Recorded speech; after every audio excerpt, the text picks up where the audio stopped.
मुश्किल। जैसे किसी दूसरी क्लास के बच्चे को पीएचडी का ज्ञान समझाना, इससे भी ज्यादा मुश्किल है इस मूल ज्ञान को समझना। लेकिन केवल उनके लिए जो अविवेकी हैं, और जो विवेकी हैं उनके लिए इससे आसान कुछ नहीं है समझना। इसलिए साहिब ने बोला, अटपट ज्ञान कबीर का और झटपट लगा ना जाए, और जो इसको झटपट लखे तो सब खटपट मिट जाए। आज सबसे बड़ी खटपट इस दुनिया में अगर कोई है तो परमात्मा ही है। इतने झगड़े जमीनों के लिए नहीं हुए जितने झगड़े धर्म के नाम पे हो गए। यहूदियों का नामो निशान मिटा दिया गया था, पूरे वर्ल्ड में उनको जहां पा जाए वहां जलाया जा रहा था। और देख लो कहां दंगे नहीं होते हैं, हिंदू मुसलमान लड़ रहे हैं, ईसाई मुसलमान लड़ रहे हैं।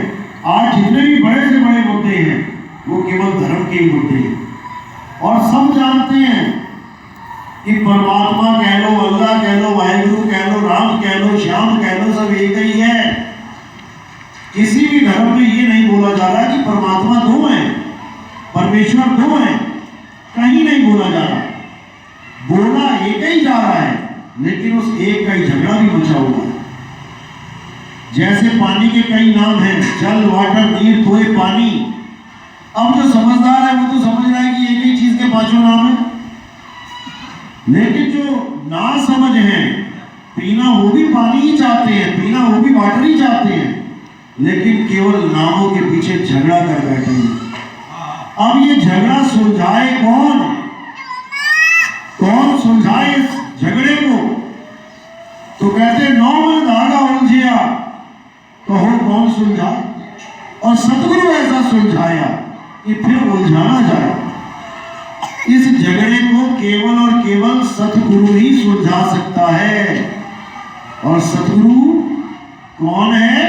जो आदि अंत की बात जानता है, जो उस नाम को जानता है जो इस दुनिया बनने से पहले भी था और दुनिया खत्म होने के बाद भी रहेगा। सतगुरु उस नाम को जानता है, तो उसी नाम की महिमा सब संतों ने गाई है। इन 52 अक्षरी नाम की महिमा नहीं गाई है, याद रखना। आज दोनों प्रकार के अक्षरों का भेद बताया जाएगा, समझदार एक पल में समझ जाएगा। इस दुनिया में किसी भी धर्म में चले जाओ, किसी भी पंथ में चले जाओ, किसी भी गुरु के पास चले जाओ, वो आपको नाम के साथ ही जोड़ेगा। अगर आप हिंदू हो तो आप किसी मंदिर में जाओगे, पंडित जी कह देंगे राम राम जपो, हरे कृष्णा करो, राधे राधे करो। और किसी मुसलमान धर्म में चले गए तो वो कहेंगे अल्लाहु अल्लाहु करो, कलमा पढ़ो, नमाज पढ़ो।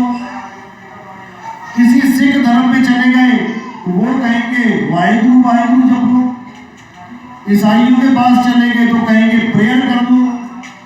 यानी सब के सब तुम्हें 52 अक्षरों के साथ जोड़ रहे हैं। वाहिगुरु कह लो, राम कह लो, अल्लाह कह लो, गॉड कह लो, ये सब अक्षर हैं, उस परमात्मा के नाम हैं जो इंसानों ने बनाए।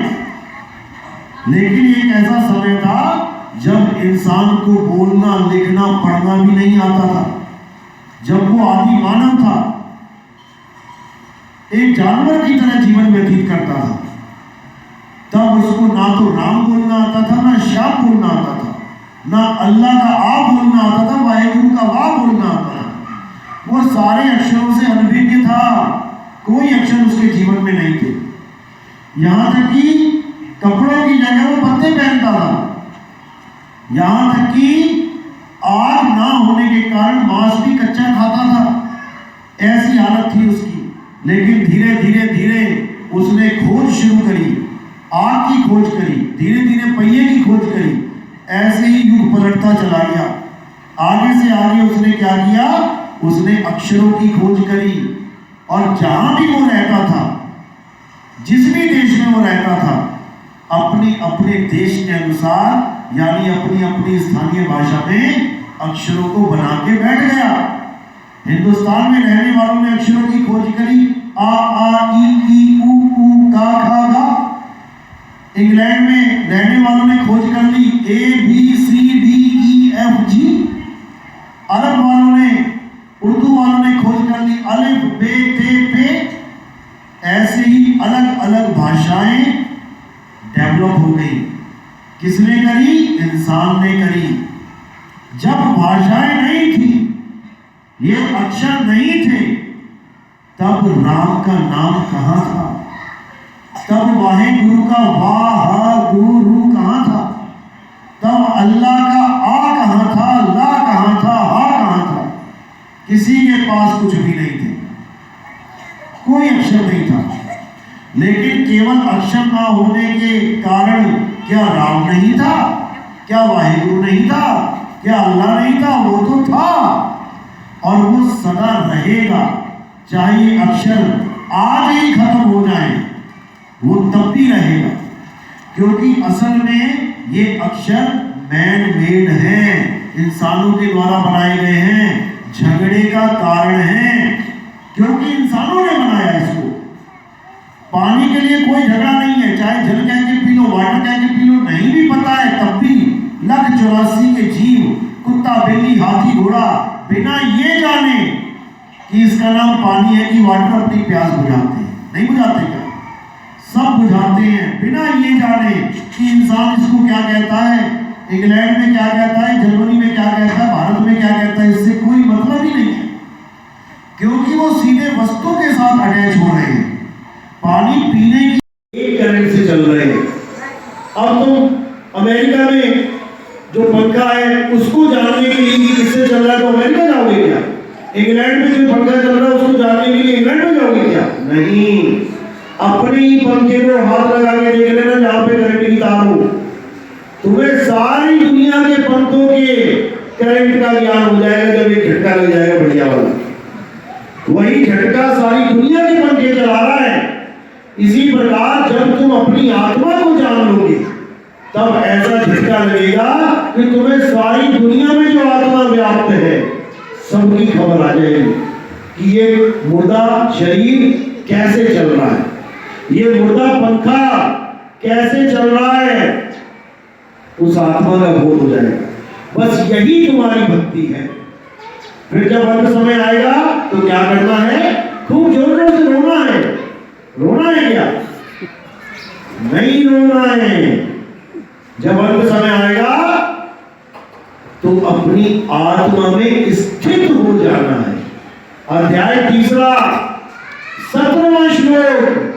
हे अर्जुन, जो अपनी आत्मा में रमण करते हैं, जो अपनी आत्मा में संतुष्ट हैं, जो अपनी आत्मा में स्थित हो जाते हैं, उनके लिए कोई अन्य धार्मिक कर्म कर्तव्य लागू ही नहीं होता। उनको किसी मंदिर मस्जिद गुरुद्वारे जाने की जरूरत नहीं है, क्योंकि उनका परमात्मा उनकी आत्मा में बसा हुआ है और उन्हें आत्मा का ही ज्ञान हो गया।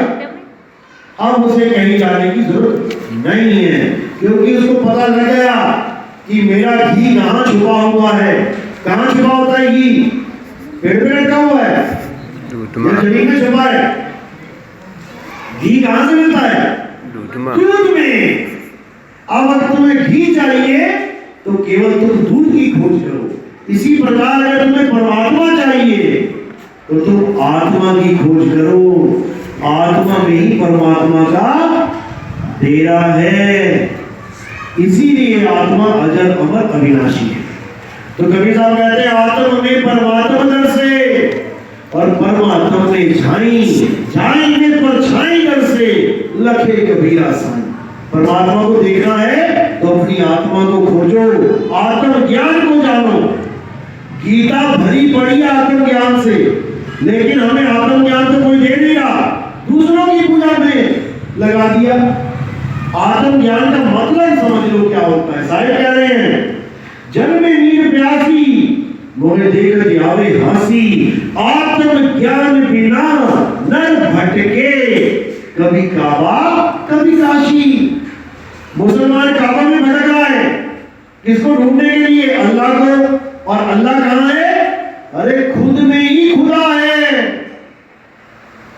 हिंदू ढूंढ रहा है काशी में किसको? परमात्मा को। छुपा है परमात्मा, तुम्हारी आत्मा में परमात्मा है। यानी मुसलमान घी को मक्के में ढूंढ रहा है और हिंदू घी को काशी में ढूंढ रहा है, जबकि घी कहां पड़ा है? उसकी रसोई में पड़े हुए दूध में। जो पतीला दूध का तुम्हारी रसोई में पड़ा है उसी में घी छुपा है, लेकिन तुम्हें वो नहीं मिल पाएगा जब तक तुम ऐसा गुरु धारण नहीं कर लेते जो दूध से दही बनाने की विधि समझा दे। दूध में हाथ डाल के घी नहीं निकाल लोगे कि ऐसे हाथ डाला और निकाल लिया घी। उसको तरीके से दही बनाना पड़ेगा, मक्खन बनाना पड़ेगा, उसके बाद जाके तुम्हें घी की प्राप्ति होती है। ये विधि है, आत्म मंथन की विधि है। इसी को आत्मज्ञान कहते हैं। आत्मज्ञान का मतलब समझ लो केवल, जैसे आत्महत्या, आत्महत्या क्या होता है? पड़ोसी की हत्या कर देना, अपनी हत्या करना। आत्मनिर्भर क्या होता है? पड़ोसी पर निर्भर रहना, अपने पर निर्भर रहना। आत्म कथा क्या होता है? किसी पड़ोसी की कथा लिखना, अपनी कथा लिखना। आत्म रक्षा क्या होता है? किसी और की रक्षा करना, अपनी रक्षा करना। आत्म कल्याण क्या होता है? अपना कल्याण करना। इसी प्रकार आत्म ज्ञान होता है अपना ज्ञान प्राप्त करना कि तुम हो क्या। ना तुम आदमी हो ना तुम औरत हो। आदमी और औरत तो तुम्हारे कपड़े हैं, इस मिट्टी के कपड़े हैं। कपड़े कह लो, मकान कह लो, और खाल क्या है? मकान पे लगा हुआ पेंट। कि कोई काला पेंट करवा के आ गया, कोई गोरा पेंट करवा के आ गया। अब बंदा सोच रहा है मैं तो गोरा हूं, तू काला है। अरे भाई, ना तू गोरा ना मैं काला, ये हमारे मकान हैं। एक शहर में 50 मकान है, 50 तरह के कलर करवा रखे हैं। अपनी अपनी चमड़ी देखो, एक के साथ भी दूसरे का कलर मैच नहीं होगा जल्दी। एक आती ना फेयर एंड लवली के साथ वो स्ट्रिप सी, उसमें कितने सारे एक ही चमड़ी के कितने रूप दिखा दिए, मैच करते रहो तुम्हारा वाला कौन सा है। वो हाल है। लेकिन तुम आदमी और औरत नहीं हो, तुम गोरे और काले नहीं हो, तुम पतले और मोटे नहीं हो, तुम एक जीव हो और तुमसे ही ये शरीर जीवित है। शरीर तुमसे जीवित है, ना कि तुम शरीर से जीवित हो। पता लगा शरीर मर गया तो कहते पापा मर गए, शरीर मर गया तो मम्मी मर गई। अरे पापा मम्मी कभी नहीं मर सकते तुम्हारे, क्योंकि तुम्हारे पापा मम्मी हड्डी नहीं है, मांस नहीं है। तुम्हारे पापा और मम्मी आत्मा है। लेकिन सारी उम्र तुम अपने पापा और मम्मी को समझ ही नहीं पाए, जान ही नहीं पाए। तुम अपने पापा और मम्मी को ये चमड़ा समझते रहे, ये हड्डियां ढांचा समझते रहे। मेरा पापा 50 किलो का, तेरा पापा 100 किलो का। अरे वो उसके शरीर है, गाड़ी